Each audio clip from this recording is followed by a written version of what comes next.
Baruch haba Hashem Yahuwah.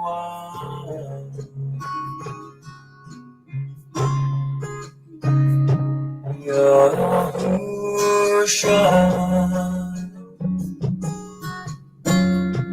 living water.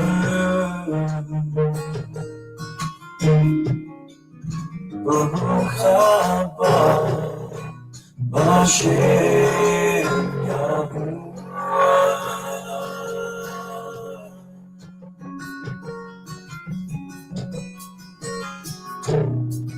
I sing out with praise to you. Your name is beautiful to me, my King. I sing out with praise to you. My heart desires to honor you, my God. I sing out with praise to you, Yahusha,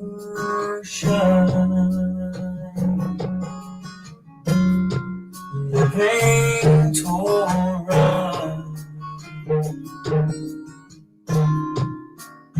Baruch haba Hashem Yahuwah.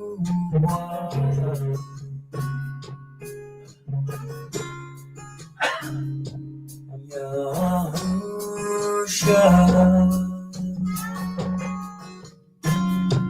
living Torah.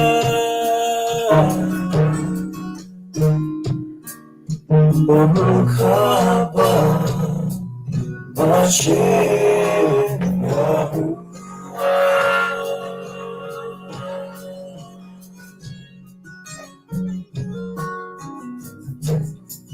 I sing out with praise to you. Your name is beautiful to me, my King. I sing out with praise to you. My heart desires to honor you, my God. I sing out with praise to you, Yahusha,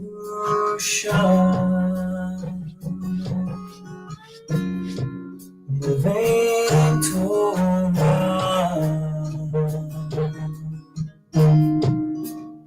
Baruch haba Hashem Yahuwah.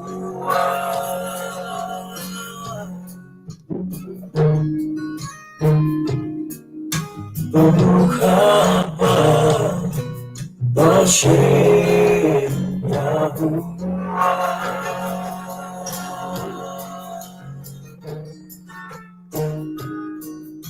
Baruch haba Hashem Yahuwah.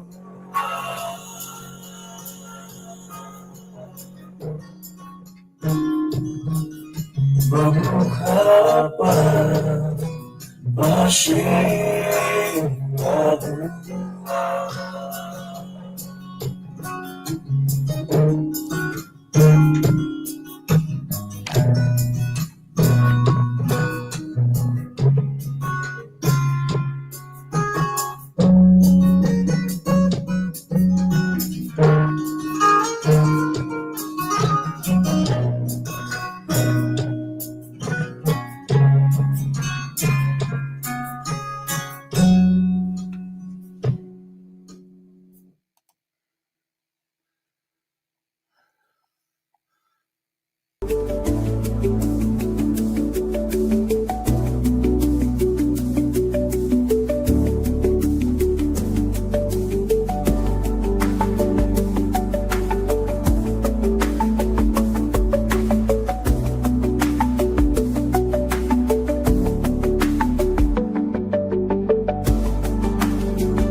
Hear, O Israel, Yahuwah, are Elohim.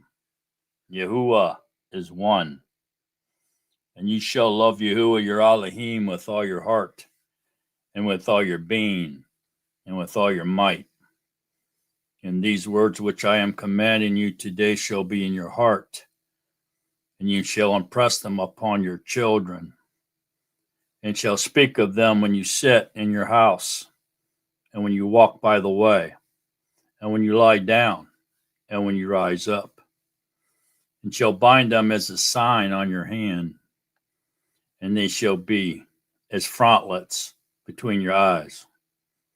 And you shall write them on the doorpost of your house and on your gates. And the second is like it. You shall love your neighbor as yourself. On these two commands hangs all the Torah and the prophets. Hallelujah. Hallelujah.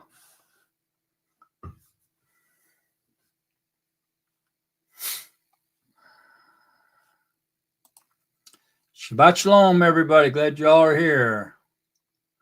Welcome, welcome, welcome to the Netzarim channel. All right, let me put in my greeting here. I hope everybody had a nice week. Been a while. Seemed like a long week, and it's been a long time since I've been on here, but nevertheless, here we are. Shabbat Shalom, beloved of Yahuwah. All right, there you go. Well, here we are, another rest day. Hope everybody's prepared for it, is prepped for it. Got everything done in advance, so there's nothing to do today except for rest and worship Yahuwah, congregate, eat, be delightful, enjoy the day. The day Yahuwah has given us, the day of Yahuwah's rest, the day he rested after all his work, after his creation, creating everything. So it's a wonderful day. It's a day of delight. And there'll be no working on this day, no buying, no selling, just solely concentrating on Yahuwah. This is the day Yahuwah ensured that man, his creation, would worship him and concentrate on him and have a day that they could rest and be in a relationship with him and enjoy him on this day. And it's a 24-hour period, so it goes from sundown to sundown, evening to evening. So it started at sundown today, and it goes till evening or sundown tomorrow, if you will. 24-hour period. Yom, it's a 24-hour period. It's not just a 12-hour period of daylight. It's a 24-hour period of greater light and lesser light. There's no darkness in Yahuwah. All right, so I appreciate everybody being here. And I think we had a pretty good study this evening. Hopefully we'll get some knowledge out of it, some more knowledge of Yahuwah, and get closer to Yahuwah for the efforts. And, of course, all esteem to Yahuwah. And we'll get started here just in a few minutes. But before we do, I'll go in here like I always do and greet and meet, say hello to the Netzarim and those in the chat room. And then we'll get started. So let's go ahead and do that. See, we've had a lot of familiar faces here in the chat room this evening. Let's all see who got in first. Oh, you gotta be kidding me. She never becomes first. Sandra Brunston? You kidding me? I'm just kidding. Sandra Brunston. Welcome, Sister Sandra, who is always first coming in here. She even beats me on. How that happens, I don't know. Yahuwah knows, but I don't know. But she always beats me on here. Kind of weird. Anyway, welcome, Sister Sandra. Brother Levi Davis, glad you're on, man. Shabbat Shalom, Mishpaka. Ali Shiba, glad you're on. Ali Shiba 7. June and Joe, wishing everyone a Shabbat Shalom and a happy Hanukkah.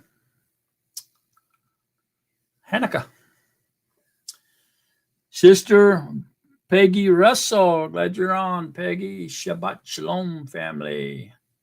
Valerie Yah, glad you're on, Sister Valerie. Shabbat Shalom, everyone. Joseph Essen, glad you're on, Brother Joseph. Shalom and blessings, Mishpaka. Lorana Moran, glad you're on. Shabbat Shalom.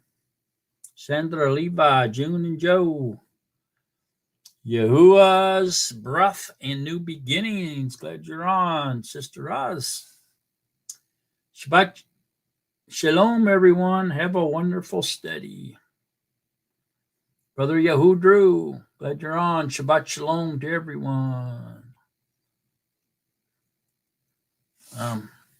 Edoroto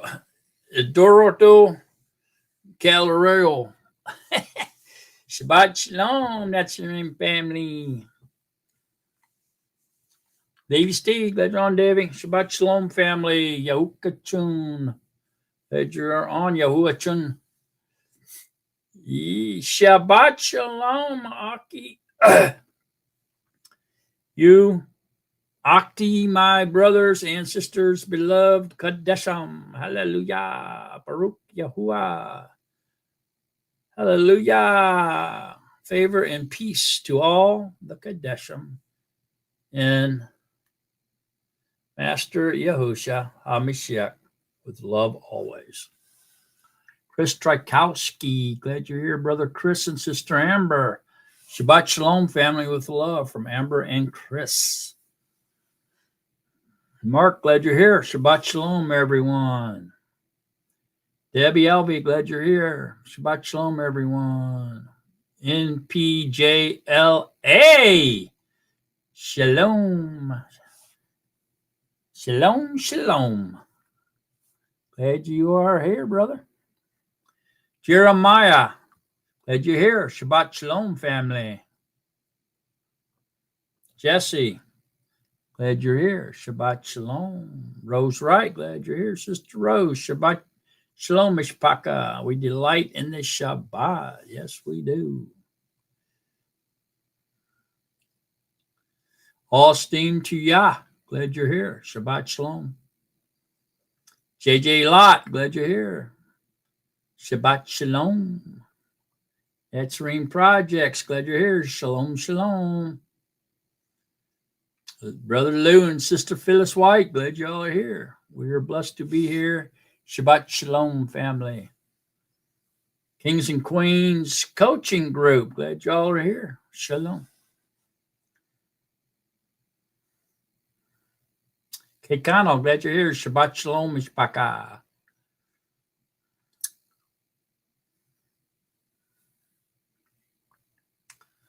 Yeah, let's see. Anybody else here? Ernest Ochoko. Sabbath Shalom. Natsar Yahu. Glad you're here. Shabbat Shalom. Natsarim Mishpaka. Barak haba b'shem Yahuwah. Alua. Pete Anderson. Glad you're here, Brother Pete. Shabbat Shalom. Love to all. Yaakov 1:3. The probing of our belief works endurance. Praise Yah.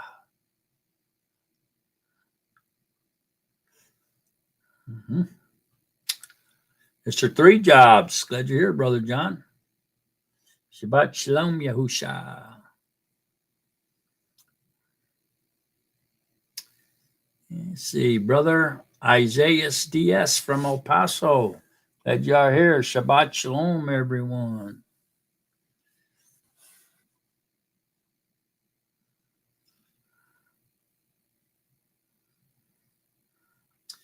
Midnight Sun 120. Shabbat Shalom from Oklahoma. Welcome, Midnight Sun.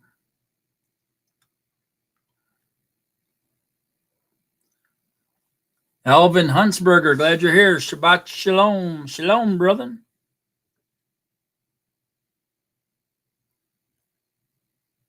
Ran Demerson, glad you're here. Shabbat Shalom. All right. If I missed anybody, sorry about that. I didn't do it intentionally. If I missed you, I have been accused of doing it intentionally, but I've never done that because everybody's welcome here on the Nazarene channel all the time, every time, and any time that it's airing live from the great state of Texas. So welcome to everyone. Welcome to all those incognito that's watching tonight. Wouldn't be the same without our special incognito group. So welcome to everyone incognito. Special welcome to Brother Speedy, who has now been pork-free and mice-free for 1 week. So congratulations, Speedy, and welcome to the Nazarene channel. All right, so we'll go ahead and get started now. And we're going to be talking about the Good Shepherd. And it's quite an interesting study we're going to have this evening. So we'll go ahead and focus in here and we'll get started. So some people, always ask or contemplate, why did Yahusha come as a shepherd and not as an exalted king? I mean, he could have come and just did some real judging if he wanted to, but he did not. And matter of fact, he was very humble and meek and mild as a lone shepherd. And this is the way he chose to come in his first coming. Now, his second coming is a whole different ball game, different subject altogether, but he will surely not come as a mild shepherd. There's a good shepherd on the second coming. It'll be a whole different ball game. But I want to focus on mostly on his first coming this evening. We may touch on the second coming a little bit, but so Yahuchanan 10, 11, and 14 says, I am the good shepherd. So let's look at that. Go to Yahuchanan.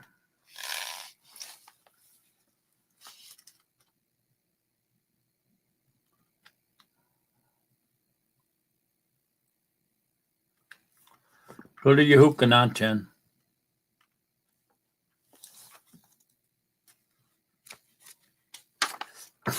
Now in Yahuchanan 10, 11, it says,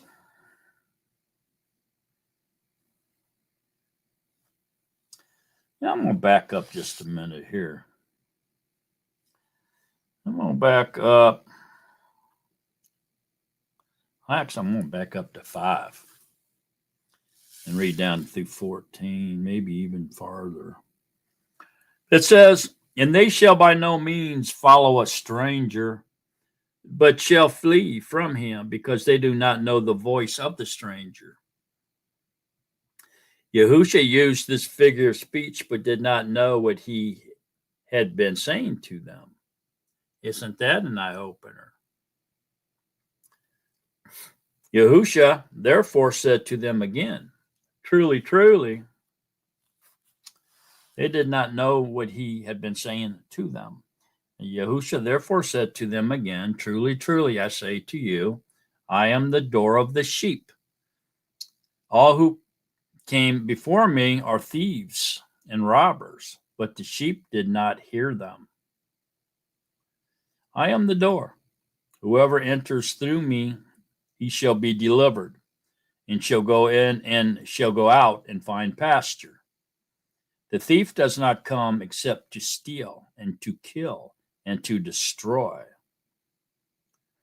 I have come that they might possess life, and that they might possess it beyond measure, which would be more abundantly, meaning eternal life.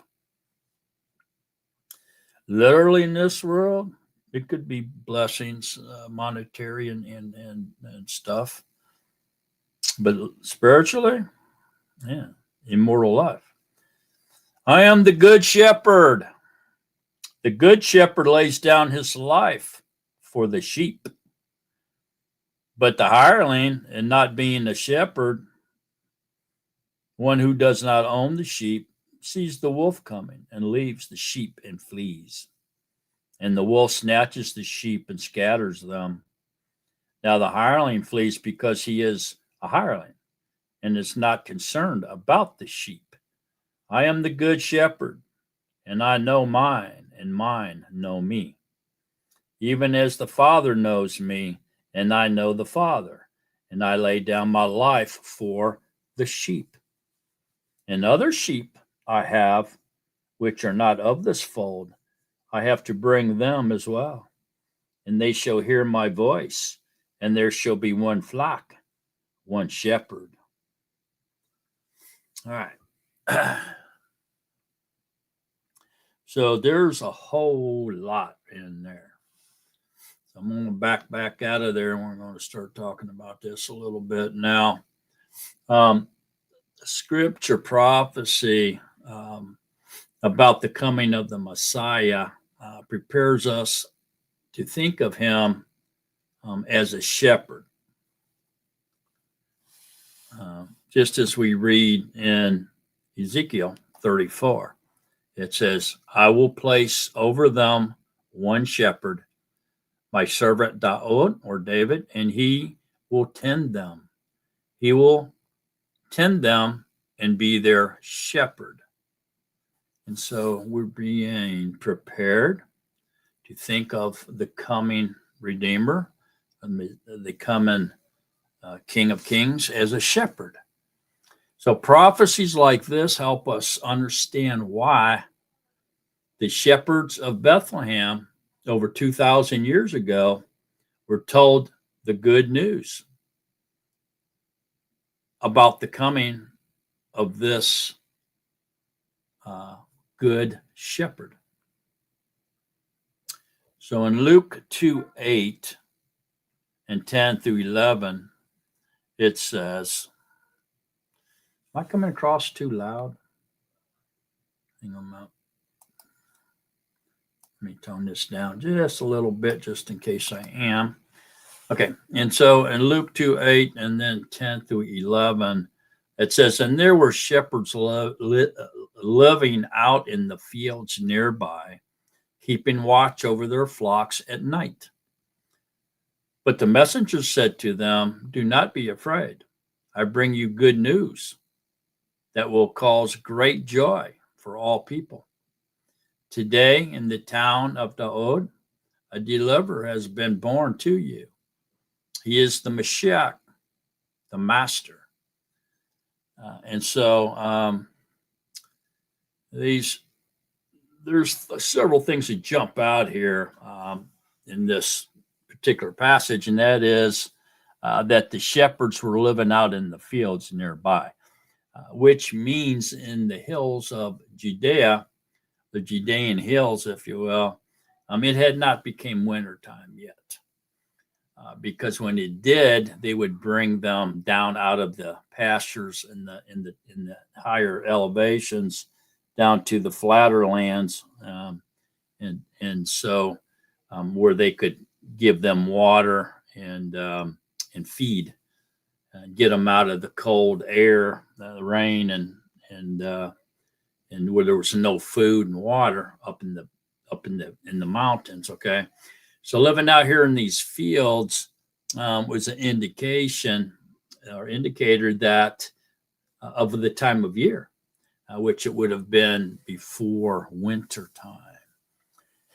So right toward the end of summer, prior to winter, is when this would be talking about the time that this passage was written. Okay, and saying that there's good news of the great joy for all the people when the deliverer has come, being born, and he's the Mashiach. And so great news for sure.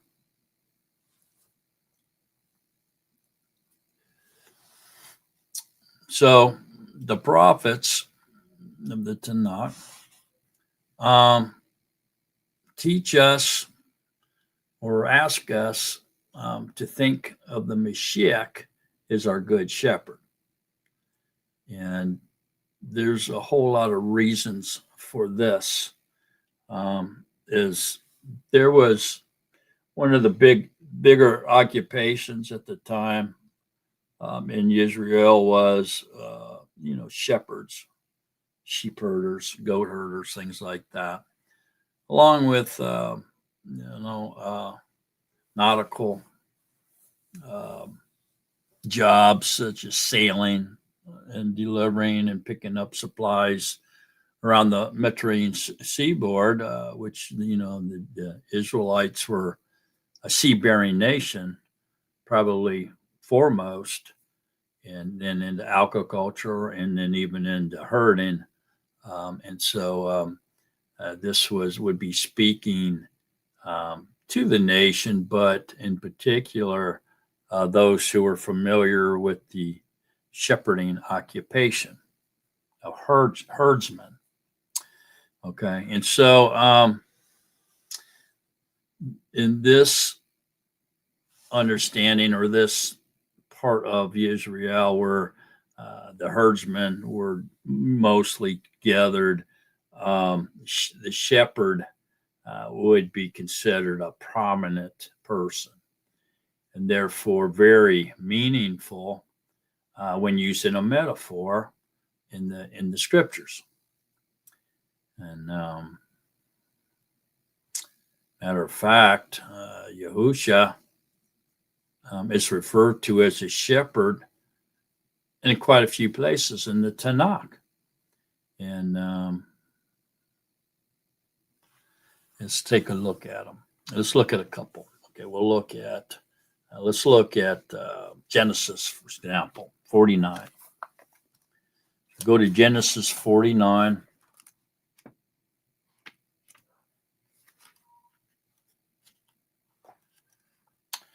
Genesis 49:24 says,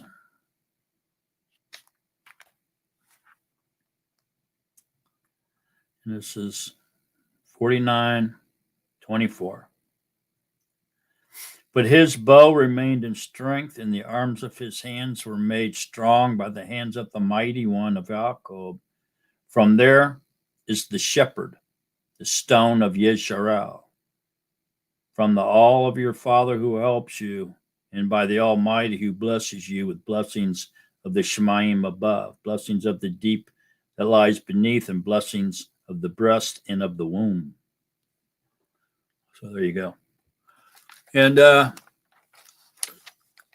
let's jump over to Isaiah real quick. This will all open up to you here shortly.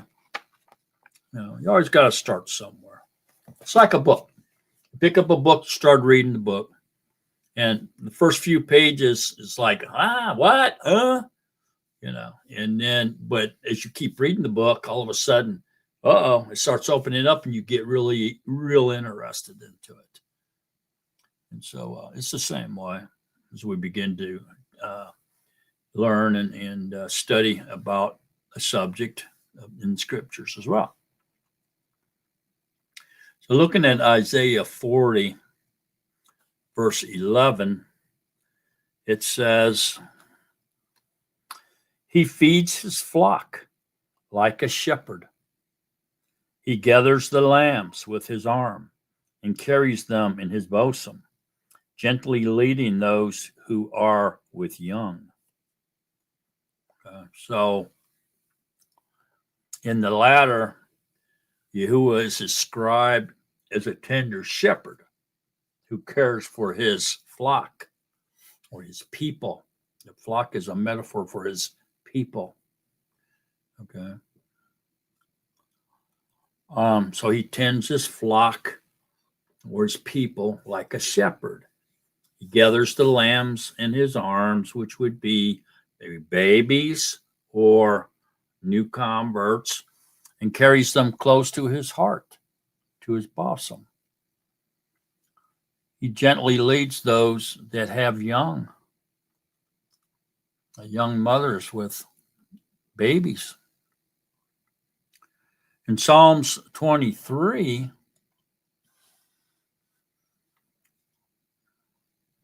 it tells us that Yahusha is our shepherd and he protects his flock from evil. Look at Psalms 23.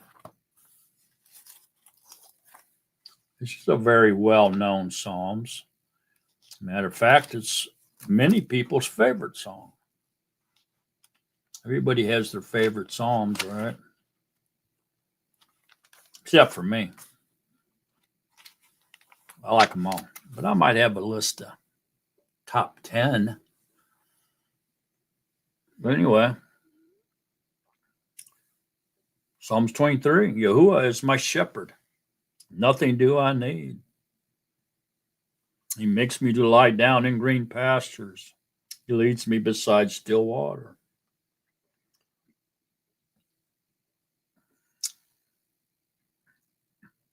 He returns my breath. He leads me in paths of righteousness for his name's sake. When I walk through the valley of the shadow of death, I fear no evil. For you are with me, your rod and your staff, they comfort me. These are tools of shepherd tools. They're not tools of any other type of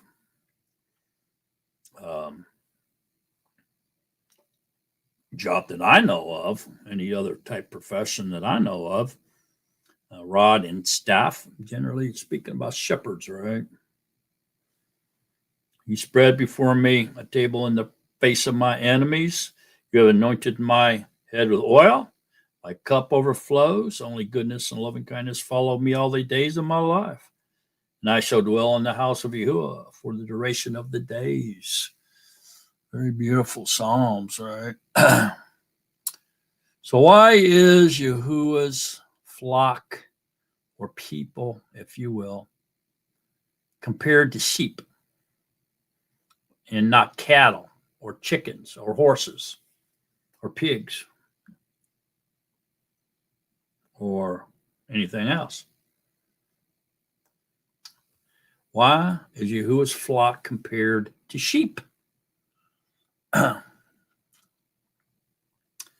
So there's a lot of reasons why Yahuwah uses this metaphor, shepherd and sheep metaphor, to describe him and his people.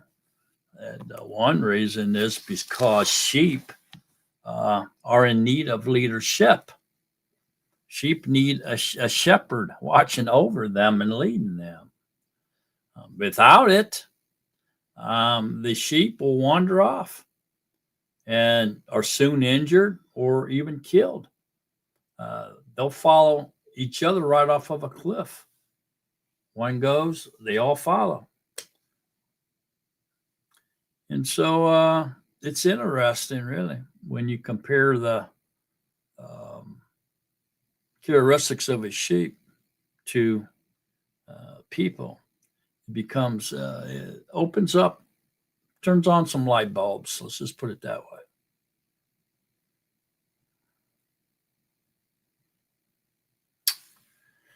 Isaiah explains that we are all like sheep, that people are all like sheep. He gathers the lambs in his arms and carries them close to his heart and his bosom. He gently leads those that have young, protects them.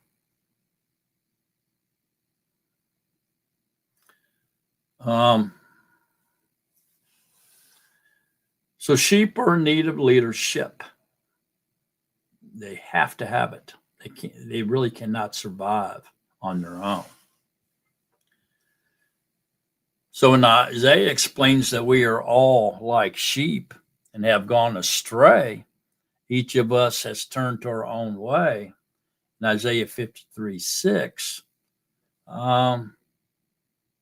he's given a heavy comparison uh, between Yahuwah's people and a herd of sheep. Look at Isaiah 53.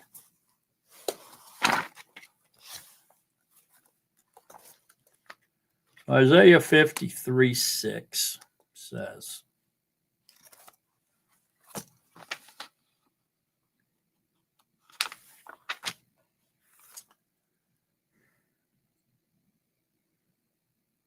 we all, like sheep, went astray. Each one of us has turned to his own way, and you has laid on him the crookedness of us all.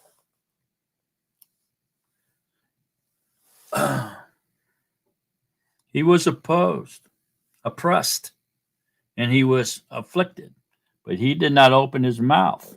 He was led as a lamb to the slaughter, and as a sheep before its shearers is silent, but he did not open his mouth.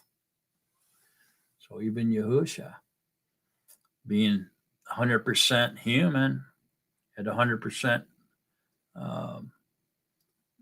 human nature, was also like a sheep compared to a sheep here, wasn't he?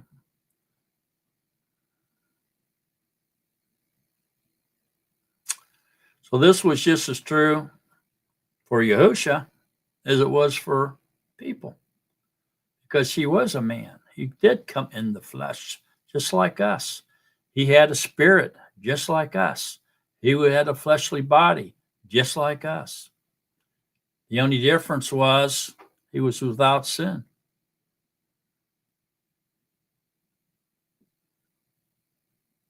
So just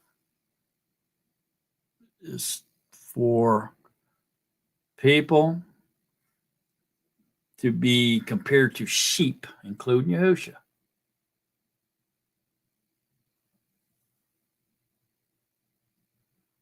back in the Tanakh, during his time, 700 years before the birth of Yahusha, when this was written, is the same as it is now. Nothing has changed.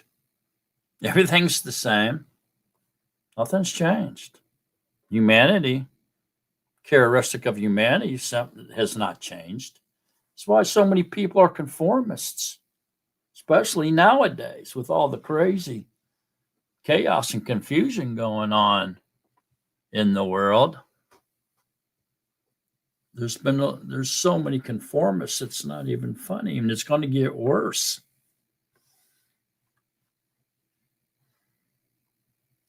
It takes special personality trait or special qualities to be a shepherd of sheep and of people as well, right? Both sheep and people. In ancient Israel, Yahuwah would often appoint those who demonstrated skill and wisdom in their leadership and care for their flocks of sheep. And he would choose them and give them the privilege of leading Yahuwah's sheep or Yahuwah's people. So this occupation of being a shepherd is prized by Yahuwah. He chose most of his leaders, those that he chose to lead his people, his sheep, out of this occupation of being a shepherd. Why?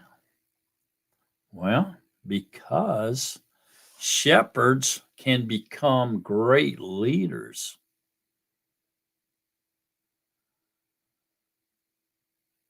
So many great Yehuda leaders in Tanakh were shepherds. And so it's a very, very important occupation in the scriptures of truth, because it's where most of our leaders came from.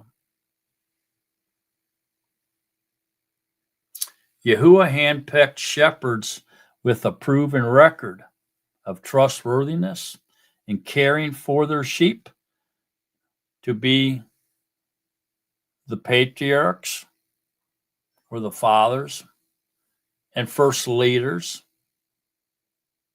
of Israel. Most notably of these shepherds, whether you know it or not, were Abraham, he was a shepherd, Yitzhak, Yaakov, Moses, and even King David. King Daud was a shepherd boy that killed Goliath.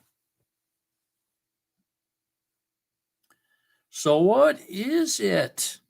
We must know. We got to know. We have to know. What is it about shepherds that they can slip so easily into a natural role of leadership and lead Yahuwah's people? Well, for one, shepherds have a lot of time to think as they watch over the flock.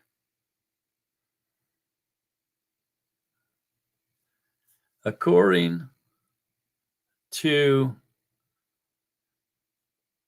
the time involved in watching over the flock, which is usually 12 hours, if they have somebody to alternate with, this would be a lot of time just sitting there watching a flock of sheep eat, to think, a lot of time to think. And so this would be important, be an important thing for leadership, having enough time to sit and dwell and to think while watching the flock.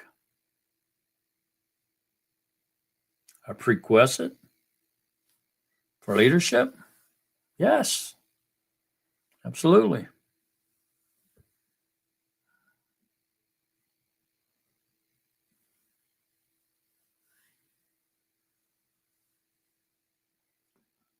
So to elevate oneself to the highest level of spirituality, where one transcends the physical, literal world, copied world, and enters a higher dimension, enters into a spiritual realm, a higher dimension of communicating with the infinite, the everlasting, the spiritual realm, spirits. Is Yahuwah not a spirit? Yes, he is. It requires a huge amount of work and a lot of time to think.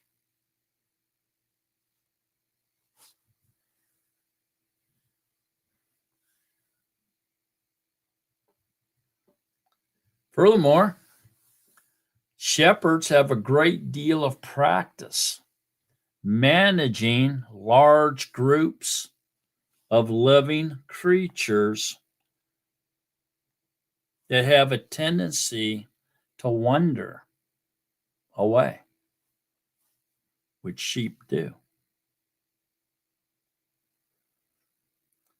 So there's a great deal of practice managing large groups of living creatures. One of the great lessons that we need to learn from Hebrew history is that we need to learn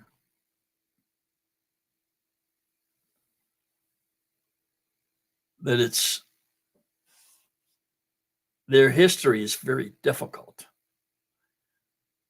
So their history of the Yehudim, if you will, or the Israelites, the Hebrews, is the difficulty and the challenges of unifying, staying unified, and trying to lead the most individualistic nation on the earth. So being a shepherd is good practice for this daunting type task. Not only did they separate into 12 tribes, but they couldn't even get along enough to stay a nation. They even split, became 2 nations.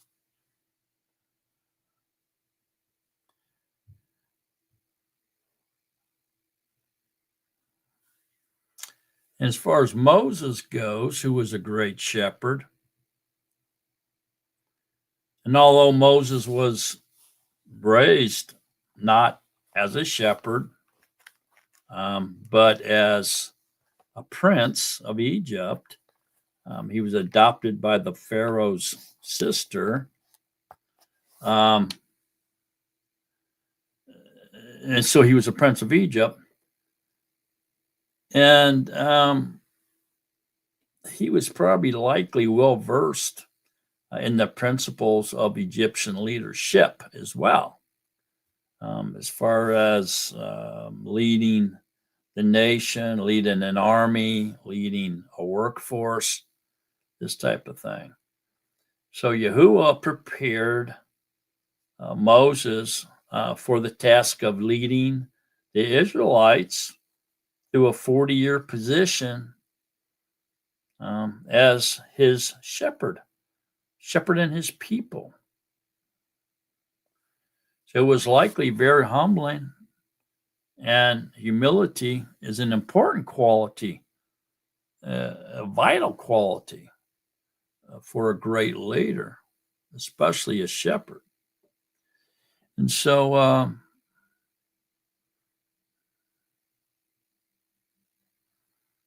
Yahuwah trained Moses for 40 years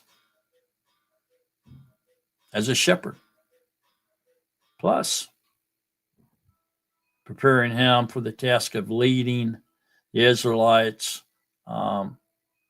as being trained and schooled by the Egyptians as being leadership and to be leadership. So then, after 40 years, Moses was ready, and Yahuwah appeared to him in the burning bush and ushered him into the role of leading the Israelites to freedom, leading his flock out of bondage into freedom. But not until Moses was a shepherd for 40 years.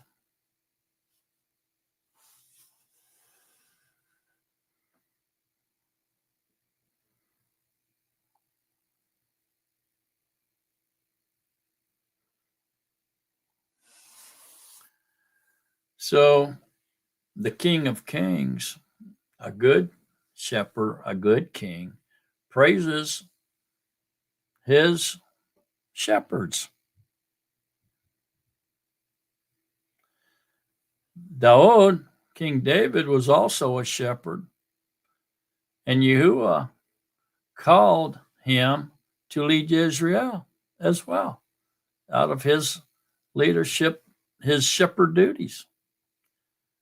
So King Daud, who risked his life to protect his sheep from predators, such as lions and bears, provides insight into the characteristics of a good shepherd, in which he wrote in Psalms 23 when he penned it.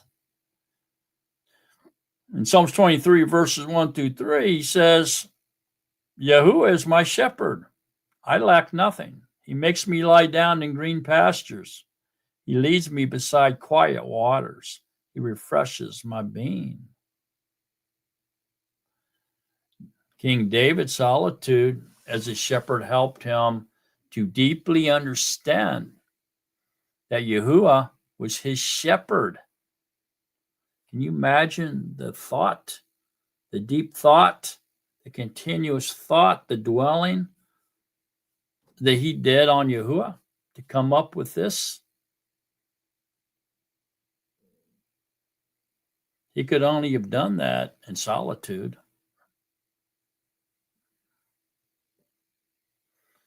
Him himself being a shepherd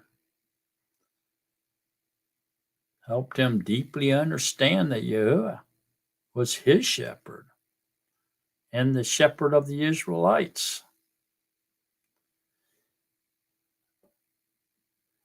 Daud, King David, understood that he was Yahuwah's sheep.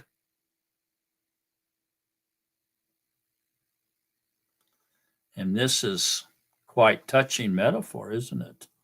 When we see the deep thinking of King Daud, they come up with that.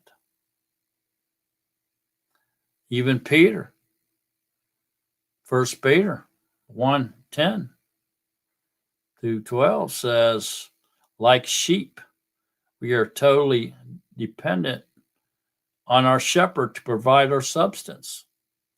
The shepherd is attentive to our needs.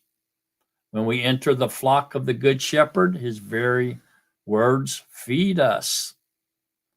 The manna from heaven is the words of the good shepherd. It's what feeds us. His spirit, or his ruach, the Ruach HaKodesh, is the living waters. So his spirit quenches our thirst. His words feeds us, feeds our being. His spirit, or ruach, quenches our thirst, revealing to us mysteries that even the prophets and the messengers or angels longed to know, but did not know. Peter says, he guides me along the right paths for his name's sake. Daud perhaps realizes his own relentlessness, and as he turned to Yahuwah, trusted him with his life. He rested in his belief in Yahuwah's trustworthiness. So, like sheep, David realized his own restlessness and turned to Yahuwah, trusting him with his life to watch over him, to protect him, to guard him. And so he just simply rested in Yahuwah's trustworthiness as his good shepherd.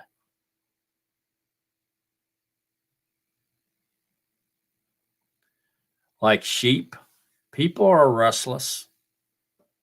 People are also prone to wandering like sheep, always and forever searching for greener pastures, greener grass. The grass is greener on the other side of that fence. Let's go over there. And too often, sheep and people are oblivious to the dangers on the other side of that fence.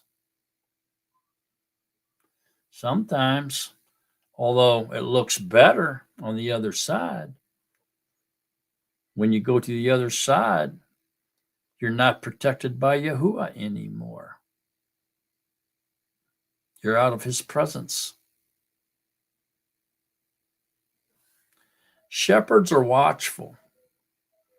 They watch and they guard, keeping their flock safe from their own tendencies to wander away and get hurt.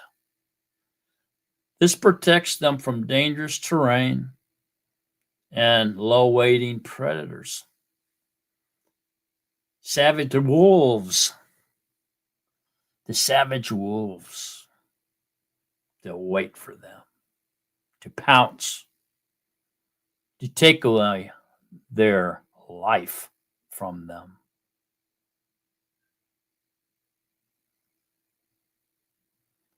Furthermore, shepherds would customarily create what they called a sheepfold at night.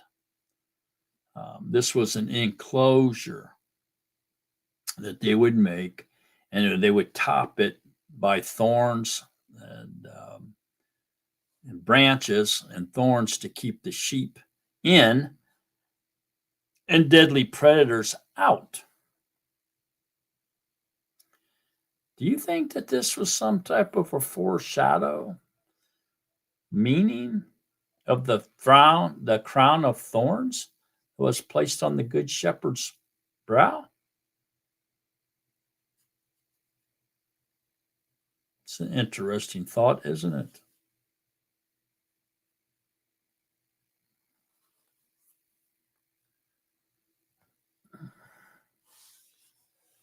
So they would sleep the shepherd would sleep across the entranceway, and the shepherd would become the door to the fold, effectively barring the entrance so predators could not creep up on them as they slept and kill them, steal them, eat them, slaughter them.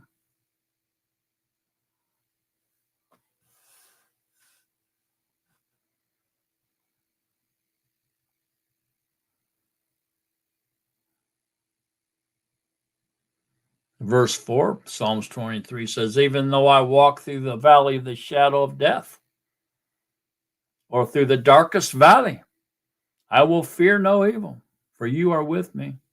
Your rod and your staff, they comfort me.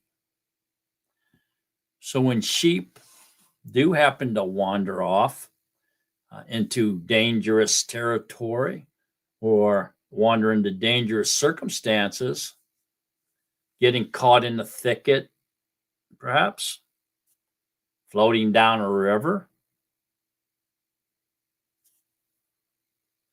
passing so close near to a predator that they can just pounce and take their life. So the shepherd uses tools, and his tools are the rod and the staff.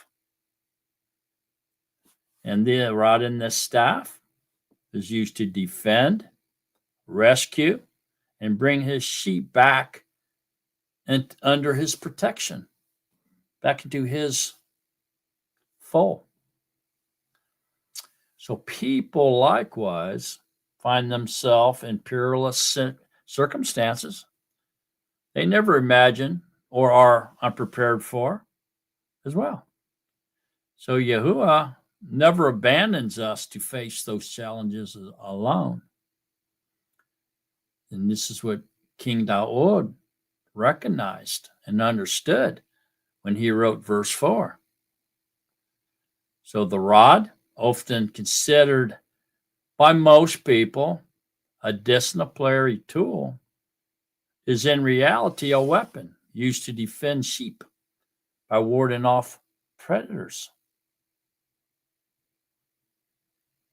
The staff is used to hook a sheep's neck or leg to redirect it, hold it, or nudge it, or rescue it from a river going down a stream. It's not made to hurt the animal, but rather to keep them safe and alive. A popular myth would have us believe that shepherds in ancient Israel broke the leg of a sheep who wandered too often. While the leg is healing, it is said that the sheep would become endeared to the shepherd as he nurtured them back to health, carried the disabled sheep across his shoulder or close to his heart. But in reality, it is highly impractical and counterproductive to break a sheep's leg. Besides being cruel, they can weigh up to 75 pounds.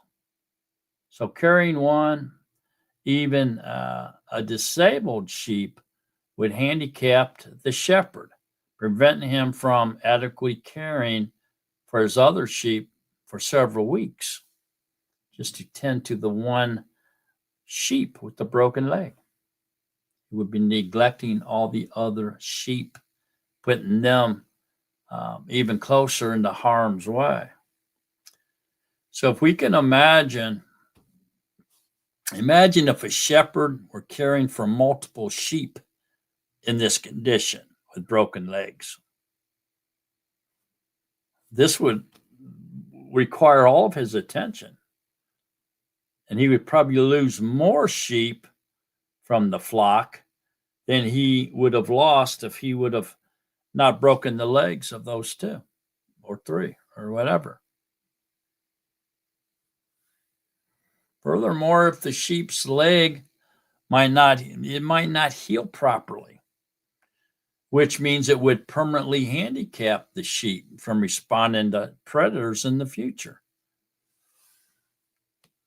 And moreover, the sheep might associate the rod and the staff with punishment, not comfort and protection, making the shepherd's job much more difficult long term.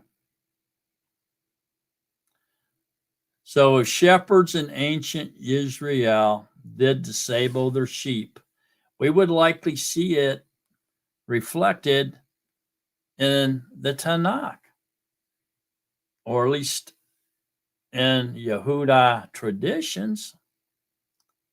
What we see instead is this in this midrash written almost 1,000 years ago about Moses as a shepherd. It says, one day a kid ran away from the flock under Moses' care. A kid is a baby sheep. Moses chased after it until it came to a spring and began to drink. When Moses reached the kid, he cried, "Oh, I did not know that you were thirsty."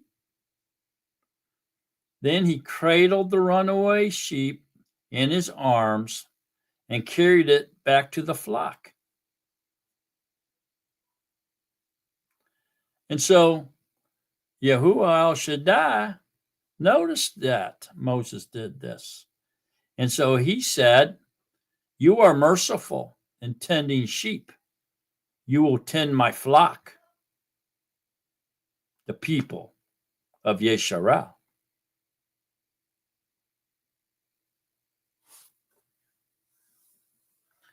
So this helps us to understand scriptural truth about shepherding, doesn't it?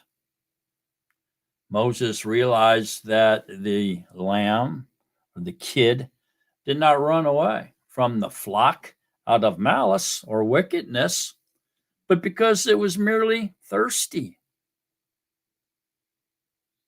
Only a shepherd who hastens not to judge the runaway lamb or sheep, who is sensitive to the causes of its desertion, can mercifully lift it into his arms and bring it back home. What an incredible and amazing lesson for all of us to understand. And just in case you didn't quite understand it, let's say it this way.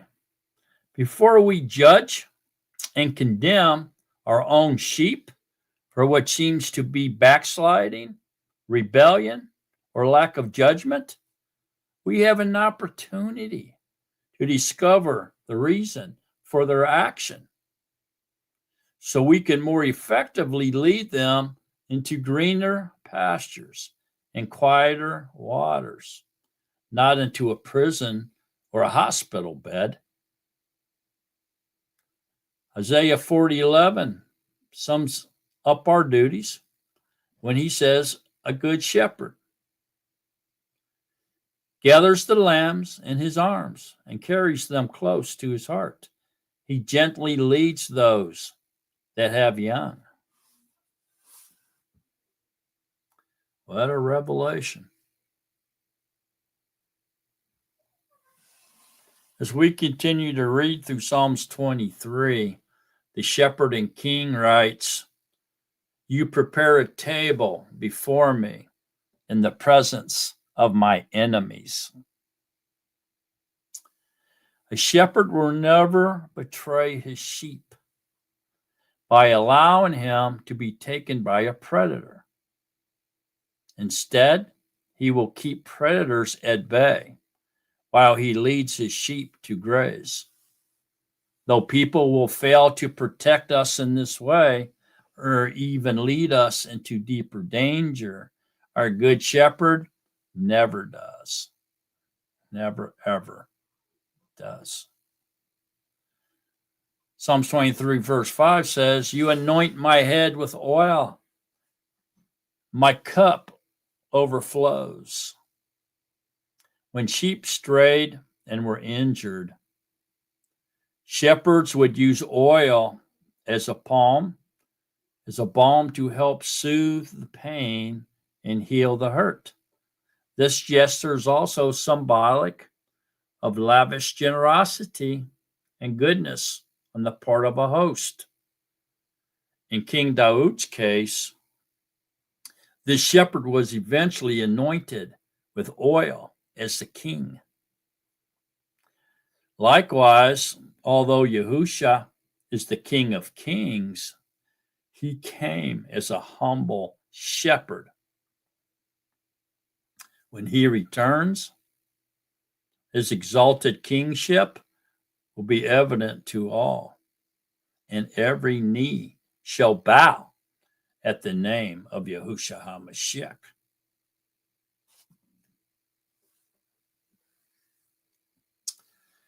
But when we can bring this lesson back to our level as well, Yahuwah can and does exalt even the most humble of people, much to the chagrin of those who despise them.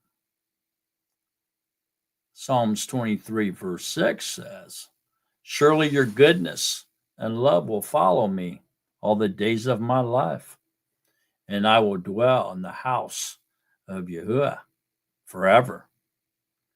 So sheep are the most precious and valuable asset a shepherd has.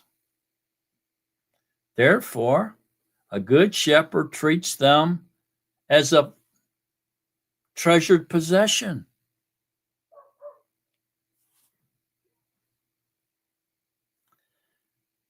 At great personal sacrifice, he is responsible for his flock throughout their entire lifespan.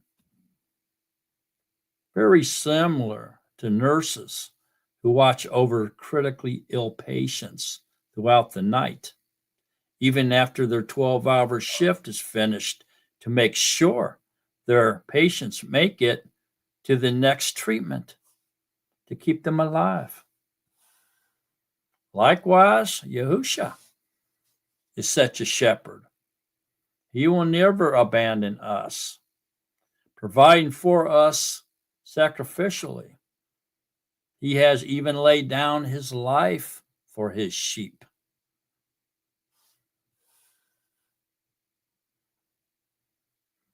King Daud often defended his flock from predators, lions and bears. But unfortunately, there is selfish shepherding going on as well. The prophets Ezekiel and Zechariah confirm that Yahuwah looks on leadership like shepherding. He is so concerned that leaders take the responsibility of shepherding seriously that he abhors shepherds who fail to care for their flock. The old Ezekiel 34. Go to Ezekiel 34.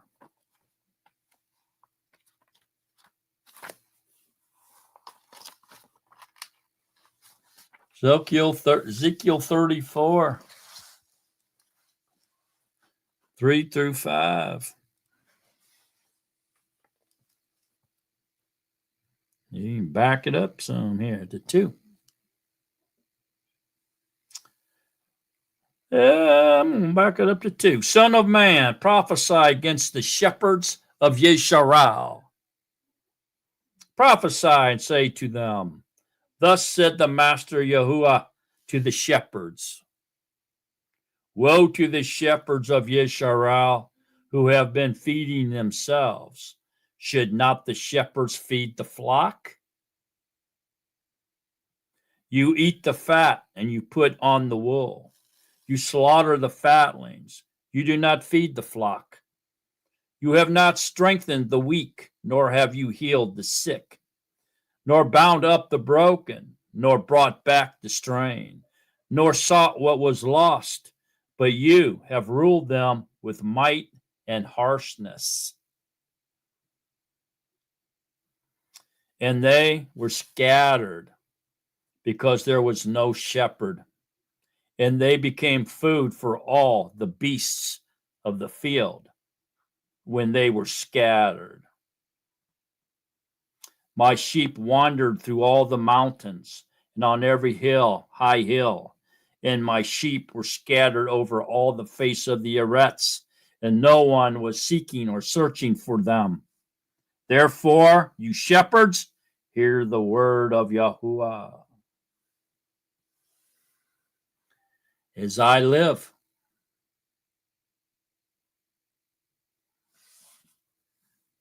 declares the Master Yahuwah, because my flock became a prey, and my flock became food for every beast of the field, from not having a shepherd. And my shepherds did not search for my flock, but the shepherds fed themselves and did not feed my flock.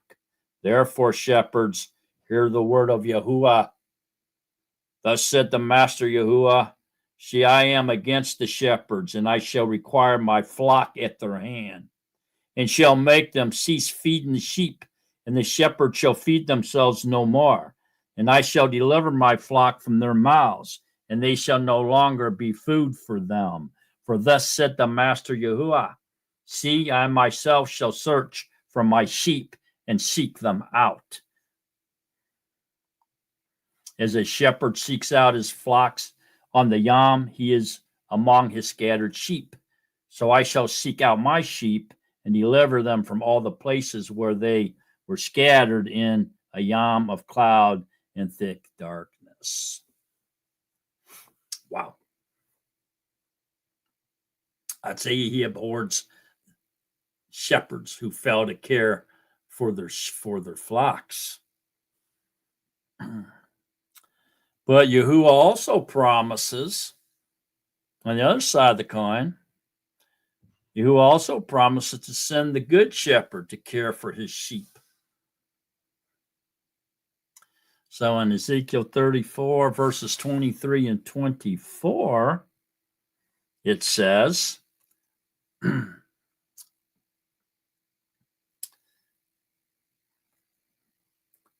I'm going to back up to 20, I guess. Therefore, thus said the Master Yahuwah to them, see, I myself shall judge between fat and lean sheep, because you have punished, or you have pushed with flank and shoulder, and thrust at all the weak ones with your horns, and scattered them abroad. Therefore, I shall save my flock, and let them no longer be a prey. And I shall judge between sheep and sheep. And I shall raise up over them one shepherd, my servant Daol, and he shall feed them, and be their shepherd. And I, Yahuwah, shall be their Elohim, and my servant Daod a prince in their midst. I, Yahuwah, have spoken.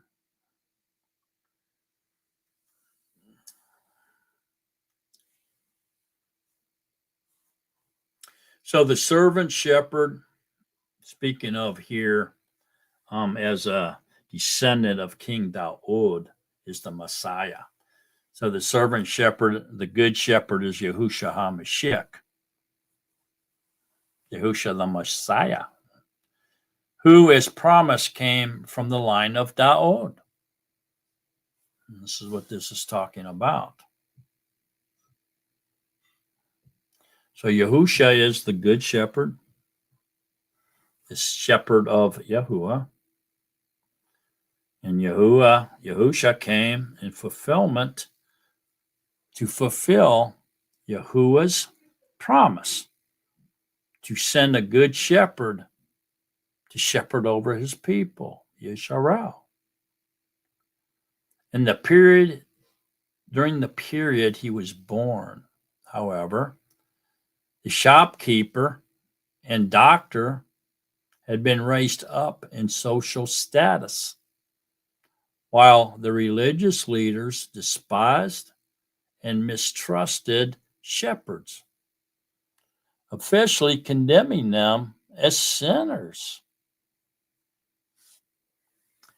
So the traditionalists labeled shepherds as sinners.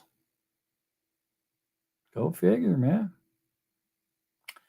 Luke 19:10 says, yet Yahusha did not come to exalt himself in the eyes of the religious establishment. He fully understood his role as the good shepherd, coming humbly to seek and save the lost of Yisrael, his sheep.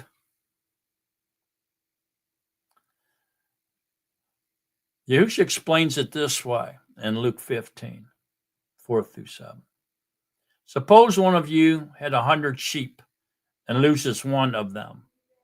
Doesn't he leave the 99 in the open country and go after the lost sheep until he finds it? And when he finds it, he joyfully puts it on his shoulders.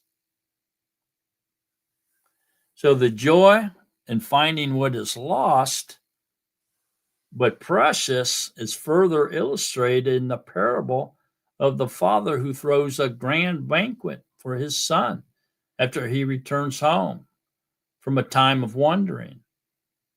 There's no punishment. There's no shaming, just pure joy and happiness expressed by the Father.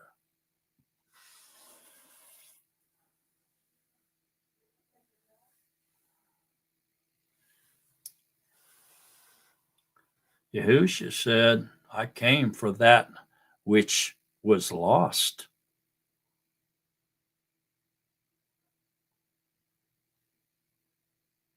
So like a good shepherd, Yahusha has persistently called out to his scattered sheep who have not yet come home or come under his care and protection as their shepherd or their Messiah. And even though he first came to the Hebrew people as the shepherd king of Israel, Yahusha made it very, very clear, that some of his sheep are not from the line of Abraham. They are not Hebrew. Very clearly. John 10:16, look at it.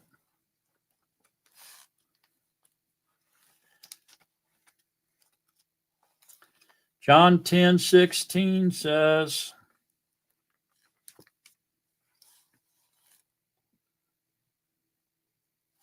and other sheep I have, which are not of this fold. I have to bring them as well, and they shall hear my voice, and there shall be one flock, one shepherd. Look at Deuteronomy 32. Deuteronomy 32.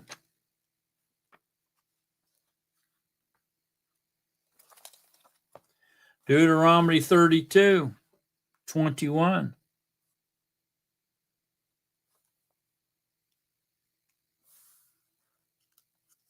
Deuteronomy 32:21 says,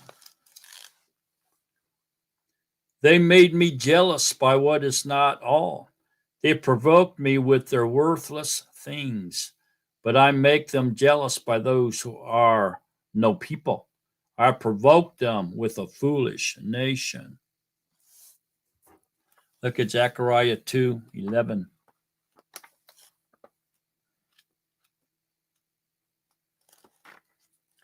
Zechariah 2.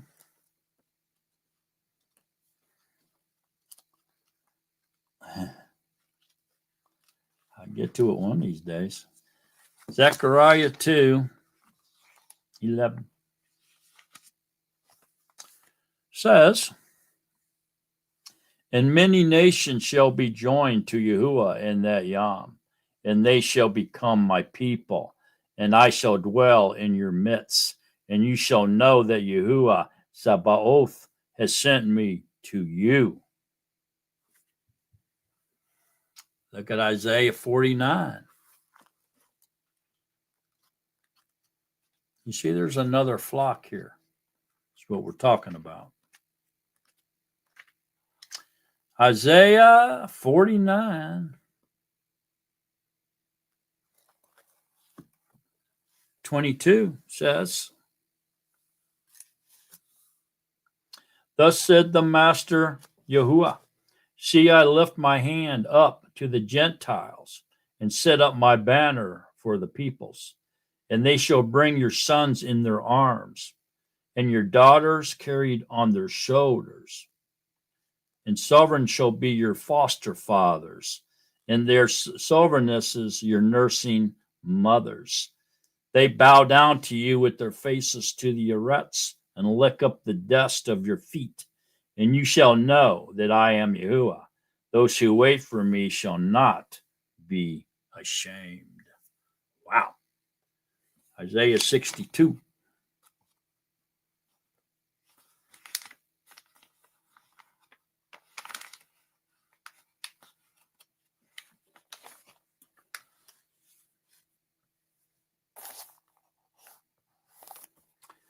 (62, 6 and 7).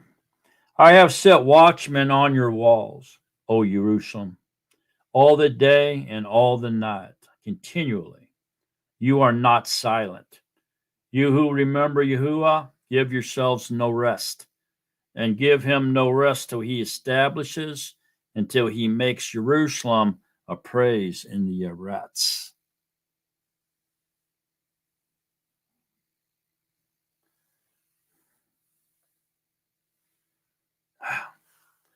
Okay, so certainly then, in the last 2,000 years, we have seen a great number from the nations all over the world hear the call of Yahusha and accept him as their Mashiach. And we understand that when the fullness of the nations have come in, or the Gentiles, the fullness of the Gentiles is complete, all Yesharal will also be delivered. There's a huge flock of nations with kings.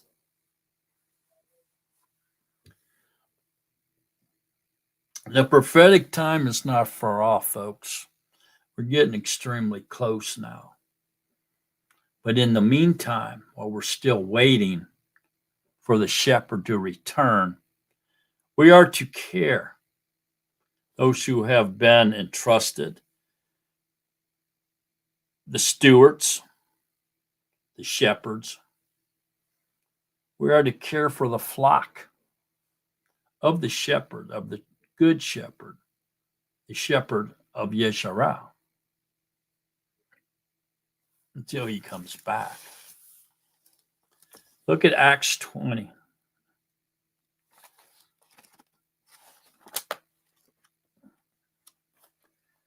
Acts 20, 28. It says, Acts 20, we'll say 26 to 30. Therefore I witness to you this Yom, that I am clear from the blood of all. For I kept not back from declaring to you all the counsel of Elohim. Therefore take heed to yourselves and to all the flock, among which the Ruach HaKodesh has made you overseers, to shepherd the assembly of Elohim, which he has purchased with his own blood. The blood of the Ruach HaKodesh? How is that possible? The Ruach HaKodesh is a spirit. He doesn't have blood. How is that possible? For I know this, that after my departure, savage wolves shall come in among you, not sparing the flock. Also, from among yourselves, men shall arise, speaking distorted teachings, meaning spinning or twisting the scriptures, to draw away the students, the Talmudim, after themselves, stealing the sheep, leading the sheep astray by speaking distorted teachings. Woo!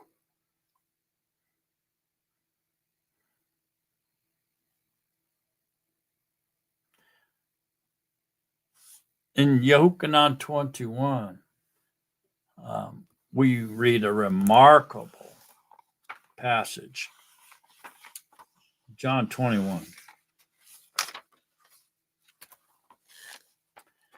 where Yahusha is talking to Peter.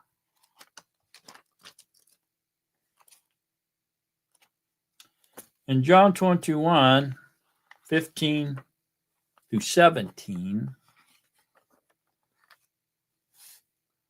Yahusha is instructing Peter to what to do with his flock when he leaves until he gets back. And so, beginning in verse 14, we'll say, 21, John 21, beginning in verse 14. Let's back it up. This was now the third time Yahusha was manifested to his pupils after he was raised from the dead. When therefore they had eaten breakfast, I want to say something real quick. Yahusha, after he was resurrected, stayed on the earth for 40 days before he ascended back to the throne room. Okay. And during that 40 days, he appeared to his students many times. There wasn't just one showing at the end of Matthew 28, where he gave the commission, supposed commission, to immerse everyone in the name of the Father, the Son, and the Ruach HaKodesh, to teach everyone all that he had taught them, which would be obedience. He didn't ascend to heaven at that point. He just disappeared. And then he showed up somewhere else and somewhere else and somewhere else, many times within that 40-day period before he ascended. And so this was the third time that Yahusha was manifested to his pupils after he was raised from the dead. Where then, when therefore they had eaten breakfast, Yahusha said to Simon Kepa, or Peter, Simon, son of Yunan, do you love me more than these? And he said to him, Yea, master, you know I love you. And he said to him, feed my sheeps, or feed my lambs. He said to him again, a second time, Simon of Yuna, do you love me? And he said to him, Yea, master, you know that I love you. He said to him, shepherd my sheep. And he said to him a third time, Simon of Yuna, do you love me? And Kepha was sad because he said to him the third time, do you love me? And he said to him, Master, you know all. You know that I love you. And Yahusha said to him, feed my sheep. So there you go. So this is Yahuwah covering all the bases. Feed my lambs, of course, the young ones, or the beginners, the new converts, the ones new in the way. Feed them the Torah, feed them his word. That's the food from heaven. The manna from heaven is his words. We feed on the words of the scriptures of truth. Shepherd my sheep, take care of them, feed them, water them, find them, clothe them, shelter them. Give them what they need. Provide for them.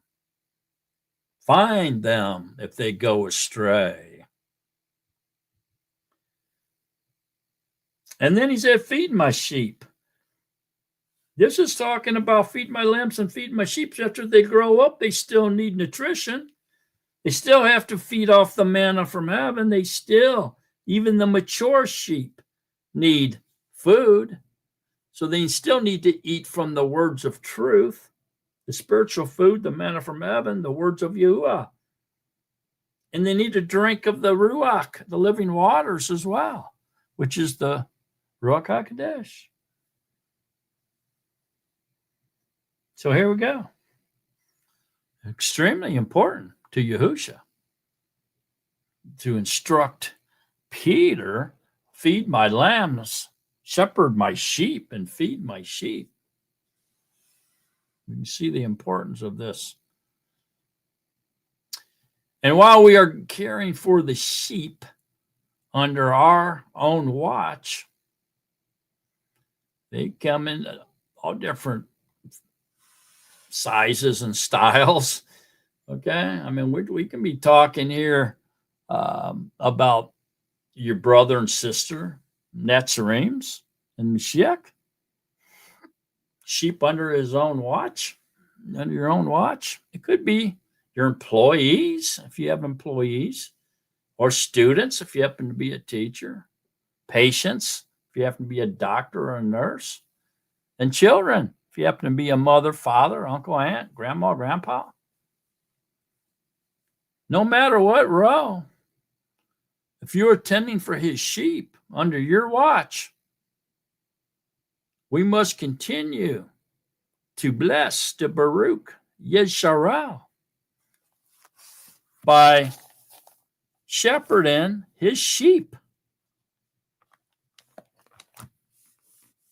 Psalms 28:9 says, deliver your people and bless your inheritance. Be their shepherd and carry them forward.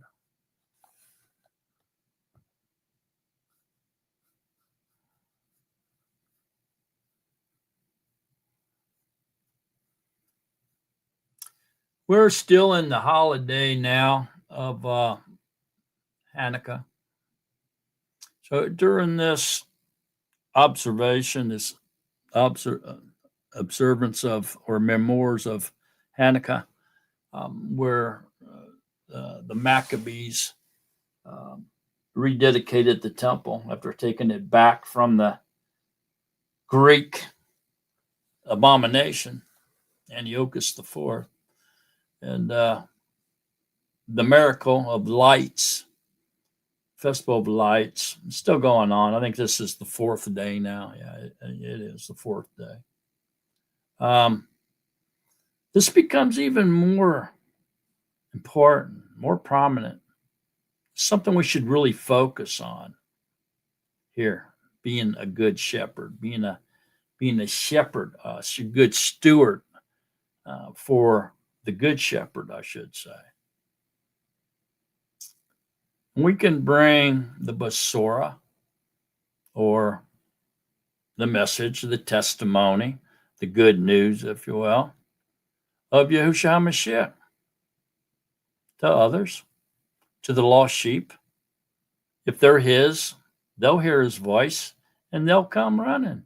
If they're not his, they'll go try to look for their shepherd, who may be a different shepherd.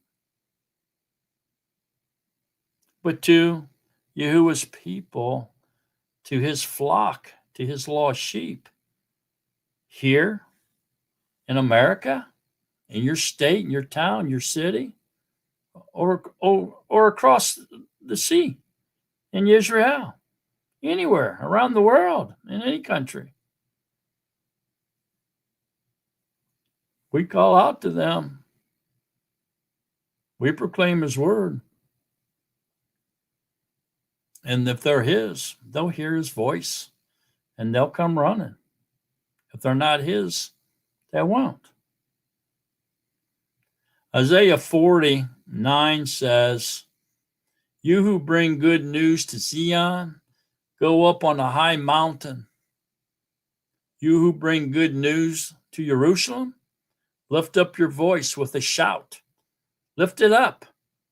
Do not be afraid. Say to the towns of Judah, Yehuda, here is your Elohim, Yahusha." Isaiah 40, 1 and 2 says, comfort my people, says your Elohim. Speak tenderly to Jerusalem and proclaim to her that her hard service has been completed, that her sin has been paid for, that she has received from the master's hand double for all her sins.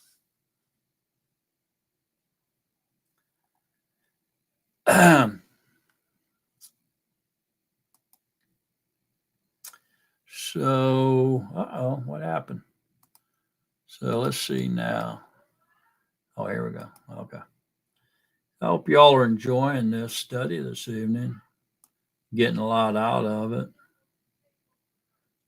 I know I am. And so, wow. Okay. Hang on a minute. So, this is an interesting study we're doing, because if you're called to be a shepherd and you're shepherding his flock, you're going to be held at a higher accountability than the sheep are. And so therefore, you want to be careful about what you're doing while you're looking over somebody else's flock. A lot of people have a tendency of not caring and just not, if it's somebody else's flock, they don't really pay it the attention that they would if it was their own. And so they have a tendency in neglecting their duties when it comes to other people's flocks. And you just can't do that. when you're then put in charge of Yahuwah's flock, I would suggest that you pay more attention to it than you do your own flock. That's just advice. I just urge you to heed that advice. I think it's good advice, really. But anyway, as I was saying, this is the fourth night of Hanukkah now, and as I said last week, I'm not, I don't shy away from Hanukkah.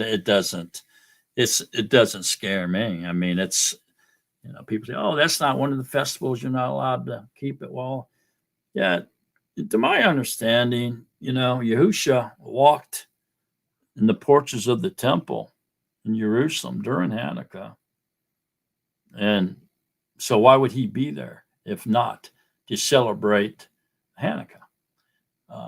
Furthermore, it's the festival of light, and he is light.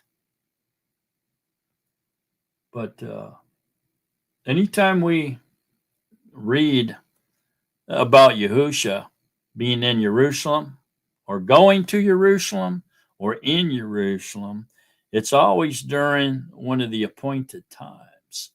Other than that, he's most always up in around Galilee, because that's where he was from. But when he's going to Jerusalem, returning from Jerusalem, or in Jerusalem, it was usually always to celebrate one of the appointed times. And so he would have came all the way down from Galilee to Jerusalem, was seen walking around the porches of the temple during Hanukkah. He wasn't there for no reason. I mean, he didn't walk down there for just for kicks. Okay, he was there to celebrate the Festival of Lights. There's no doubt about it in my mind. You show me a verse, a passage in Scripture where Yahusha was in Jerusalem for anything other than obeying or observing appointed time, because I don't know of any myself. So you got to realize, man, this isn't a huge, huge shadow from going from darkness to light, or from lack to plenty, especially on this fourth night of Hanukkah that we're in right now. So from darkness to light, from lack to plenty. It's incredible. Really, it's incredible.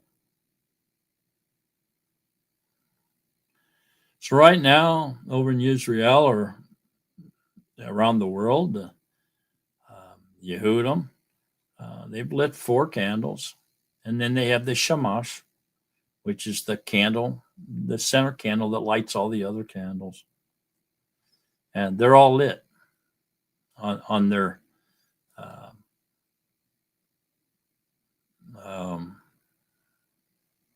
candle holders. And so Hebrews 11 is very interesting. Let's go there.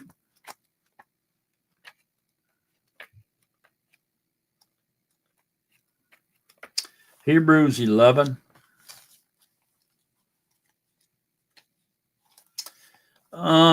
32 and 34 says,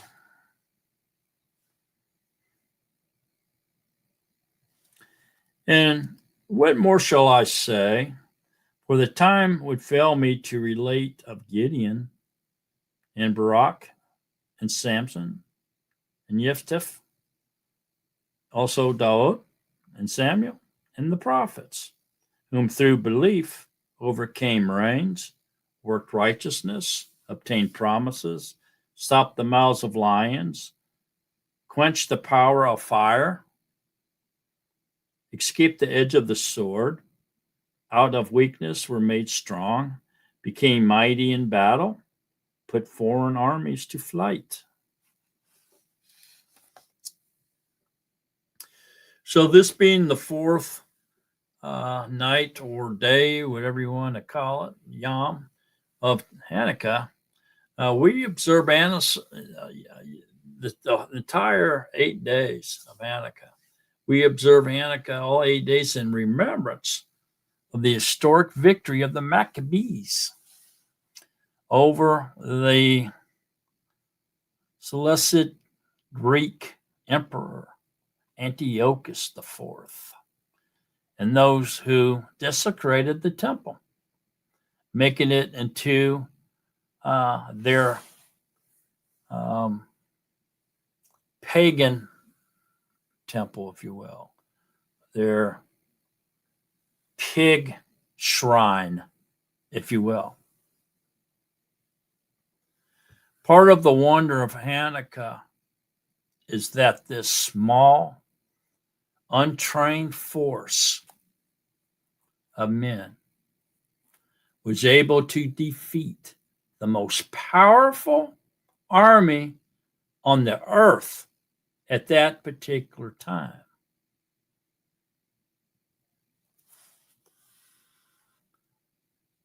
And another is that when the Maccabees rededicated the temple, the one-day supply of consecrated oil used to relight the menorah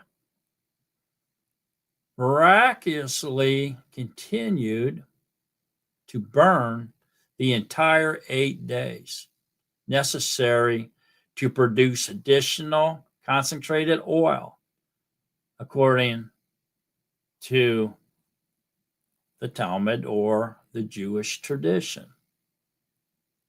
You can't find it in scripture, no, but you can find Yahusha walking around the porch of the temple during this time, during Hanukkah, and scripture is full, and I mean full, of comments or teachings of coming out of darkness into his light, and that Yahuwah is light. Okay, and this festival of lights has a lot to do with Yahuwah being light. And so this is not a festival of darkness by any means. It's coming out of the darkness into his marvelous light.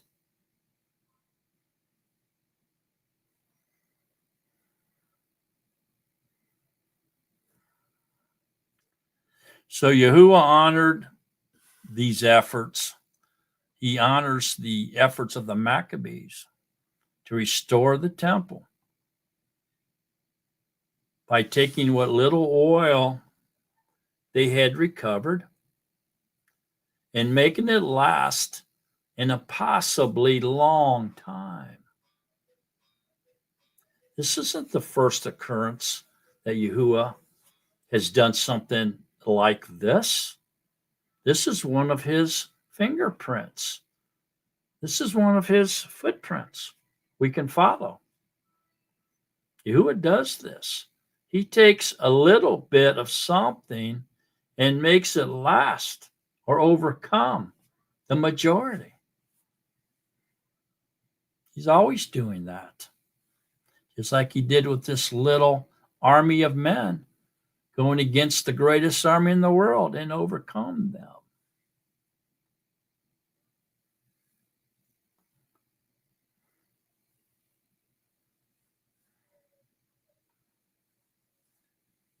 As well, the scriptures tells us that the oil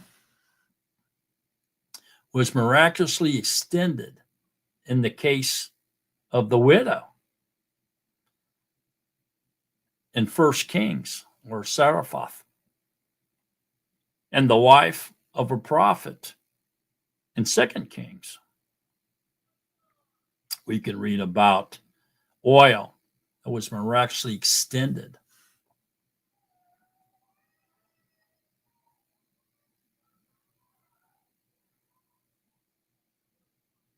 Traditionally, the Hanukkah memorials, or menorahs, are filled with olive oil. So they're olive oil lamps.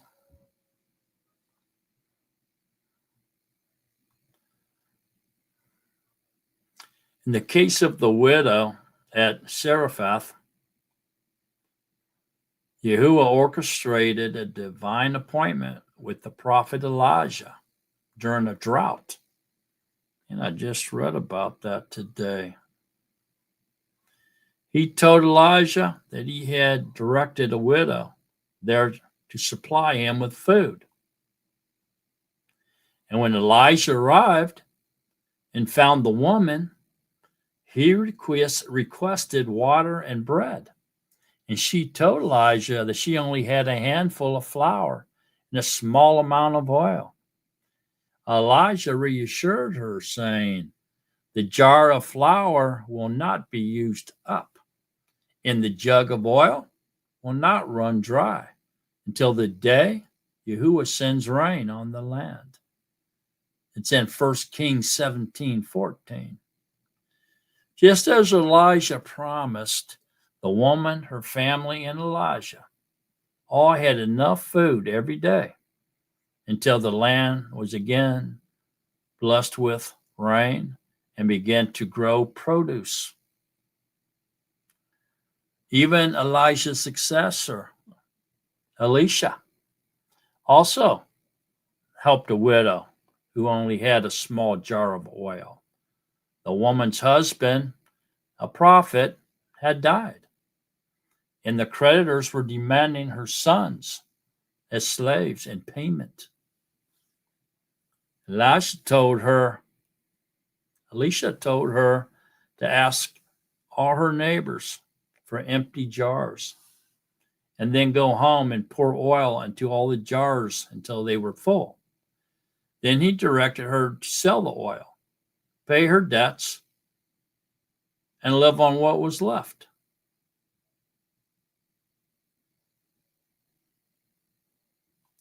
Likewise, we, as believers in Yahusha, have many times experienced Yahuwah's favor in our lives in ways that resemble a small supply of oil lasting beyond expectation. I know I have. Have you?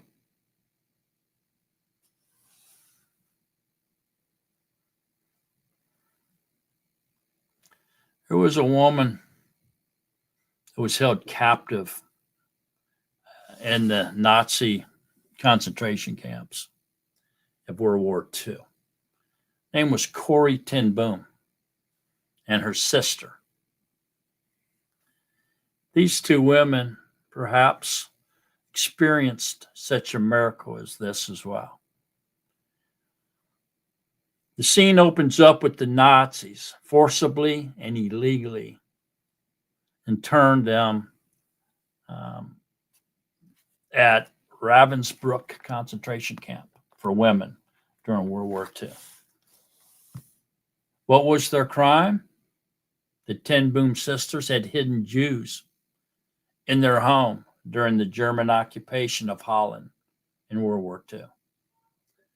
So in her 1971 book, The Hiding Place, Corrie describes how her sister, Betsy, had managed to bring to the concentration camp a small bottle of vitamin drops.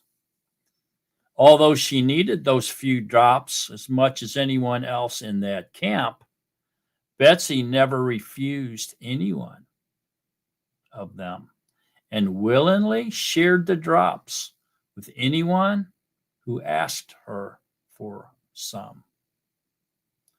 Miraculously, and beyond all human comprehension, the drops continue to emerge from this small vitamin bottle, weeks after the bottle should have been naturally emptied. It's in the book, The Hiding Place, chapters 12 through 13. It's worth recounting some of the miraculous activities associated with the lives of these two women. Corey ten Boom, who died in Orange County, California at the age of 21 or 91, tells in The Hiding Place of secret worship services they held in Ravensbrück, which brought light to that dark, wet, damp place. Either Betsy or I would open the scriptures, because only the Hollanders could understand the Dutch text we would translate out loud in German. And then we would hear the life-giving words passed back along the aisles in French, Polish, Russian, Czech, and back into Dutch. They were little previews of heaven, these evenings beneath the light bulb. Betsy was the older sister and in very poor health. She died in the camp. She never was freed from the camp. She died there. Her last words to Corey, her sister Corey, were, "We must tell them what we have learned here. We must tell them there is no pit so deep that he is not deeper still." They will listen to us, Corey, because we have been there. The Hiding Place, 1971, page 217. Corey escaped with her life from the concentration camp of Ravensbrück due to a clerical error days before all the other women of her age group were sent to the gas chambers. In the years following the war, Corey traveled the world telling her story of survival. In a way, she was a living representation of Hanukkah, of the Hanukkah menorah, if you will, the light that continues shining in the darkness, and the miracle of Yahuwah's provision, turning a small matter into an everlasting matter. We get victory in our weakness. Just as Corey ten Boom, a middle-aged woman in her 50s, was able to stand up to the mighty fascist German Nazi system, surviving decades after she was ground into the dust, so too the story of Hanukkah and the Maccabees reminds us of how Elohim of Abraham is able to take a weak force and, in confrontation with what was then the strongest army in the world, give them a miraculous victory. So likewise, Gideon in the book of Judges was a simple farmer with no military training. He was the least in his family. He was able to defeat the mighty Midianite army that had joined forces with the Amalekites and other nations. In Gideon's case, Yahuwah pared down his force of 33,000 fighting men to 300. He did not want Israel to mistakenly think that their own power had delivered them. So he used a small army of 300 to reveal his strength. When the 300 blew the shofars and held up their torches, the Midianite soldiers turned on one another with their swords and killed each other.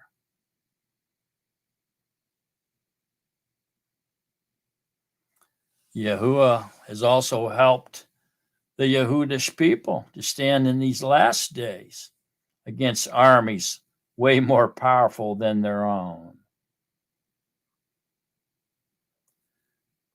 The Arabians, the Palestinians said that they were shooting hundreds and hundreds of missiles toward Israel, and they saw the missiles being knocked off their course, like an invisible hand was just swatting them away like flies, and they would explode in the distance and not harm nobody. And they all agreed that the Elohim of Israel was with them, even here in this modern era. Beginning way back with the formation or the rebirth of the state of Israel in 1948, which come to be known as the 1948 War of Independence, the modern nation of Israel continuously reveals that Yahuwah can give us victory even when our natural strength is inferior to the enemies. For instance, when 5 Arab nations joined forces to defeat the young nation, they were defeated themselves. The same thing occurred in 1967 when Egypt, Jordan, Syria, and other Arab nations joined forces to destroy Israel and were pushed back, losing some of their own land to the Israelite state. In the Yom Kippur War of 1973, there were days when all seemed lost, but at the cost of thousands of men, thousands of Jewish lives. Through perseveration, the Israeli Defense Forces managed to form a bridgehead and cross the Suez Canal onto the West Bank. They eventually surrounded Egypt's Third Army, cutting them off from all supplies. Highly outnumbered, lacking not only men, but also planes, weapons, and ammunition, Israel managed once again to survive. More and more Israel soldiers began to see the hand of Elohim working in their favor.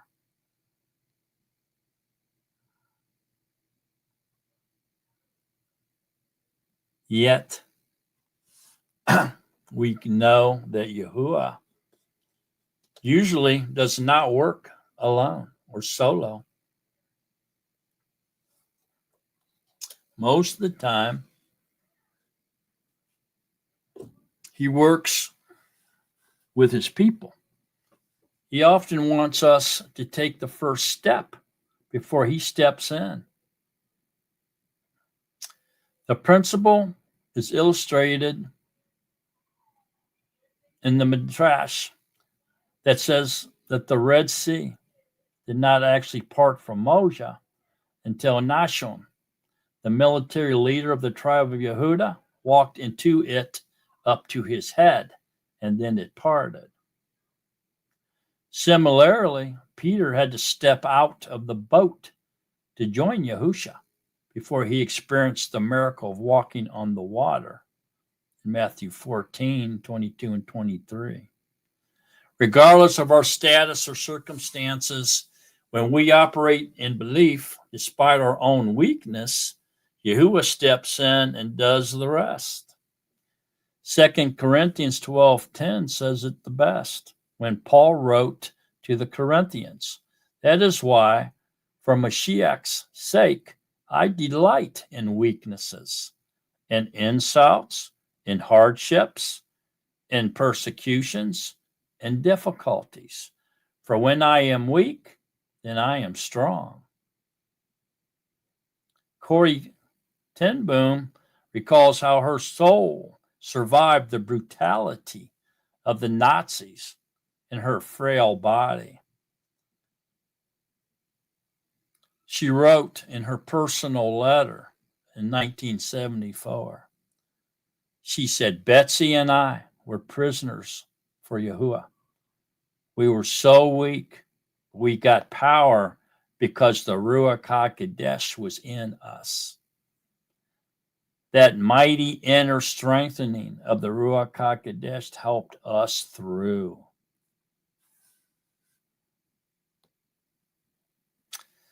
So, the Festival of Lights, the miracle of light,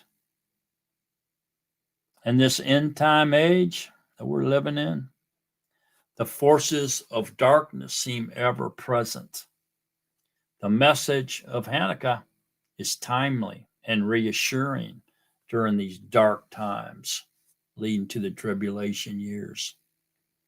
Like the Maccabees, on our own, we are no match for the enemies of our soul. Despite that, we know that nothing can separate us from the love of Mashiach, and that when we are in Him, we are strong. When we go forth in belief, depending on His strength instead of our own strength, He will give us a victory no one thought possible, even perhaps a miracle of sorts. To act in belief, we don't have to wait until we are strong, for He will make us strong despite our weaknesses. Neither do we have to wait until we have prospered in some astounding way. Like the widows in 1st and 2nd Kings, we can use what little we have, knowing that Yahuwah will take care of us, providing for our every need. Look, Yahuwah can take our small amount of oil and make us lights shining in the darkness of this present age and never being snuffed out. Ephesians 5:8 says, "For you were once darkness, but now you are light in Mashiach. Live as children of light." So on this 4th night of Hanukkah, for all of us Netzarim here in the United States and around the world and in Israel, we need to spread the Basora of Yahusha with the world, along with the good news that Yahusha is the light of the world, and He will never, ever be snuffed out. In Yehukanan 12:46, Yahusha says, "I have come into the world as a light, so that no one who believes in me should stay in darkness."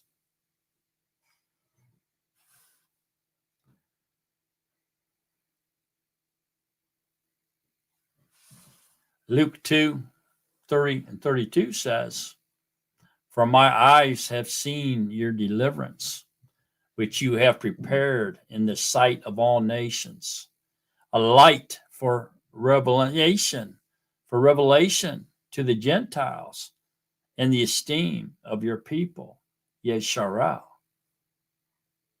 And Matthew 5:16 says, "Let your light shine before others, that they may see your good deeds and esteem your Father in heaven."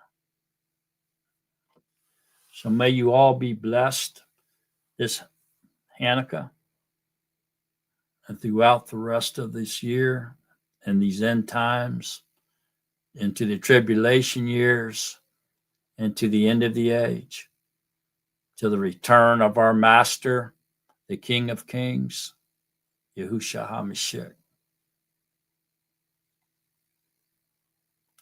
Thank you, folks, for being here tonight. I hope you got as much out of this study as I did. I'm going to cut this one short tonight, shorter than usual. It's still 2 hours. But I think we all need to reflect on this evening's study because it's so important. It's such an important study. You even have time to replay it because it's so important that you should, and you must, and you will. So thank you for being here. Thanks for being in the chat room. Thank you for chatting up a storm, showing love to each other. Thank you, everyone incognito, for being here. Appreciate your attendance. Thanks for being here, Speedy. Glad you're not eating mice tails and pig meat anymore. Pork chops. I hope you are able to endure. And don't forget, tomorrow we'll be back on here. Same channel, Sparking You as Yah. We'll be here at 12 o'clock p.m. Eastern Standard Time. Straight up noon for all you cowboys out there. Nazarene Assembly Scripture Study Group. Be 12 o'clock p.m. Eastern Standard Time. Right here on the same channel you're on right now. That'll be 11 o'clock a.m. for you cowboys and cowgirls out there and in the great state of Texas. And if you're out there in Phoenix, Arizona, it's going to be 10 o'clock a.m. And if you're way out there on the West Coast, sucking in that salt air, you're going to have to get about 9 o'clock, get your coffee going, and get on here with us. Love to have everybody. Everybody's invited to the Nazarene Assembly Scripture Study Group, where we go live broadcast, bring in other Nazarene, and we read and study scriptures. And we are in Exodus. Having a really good study. Oh, you don't want to miss next week. I just remembered what it was about.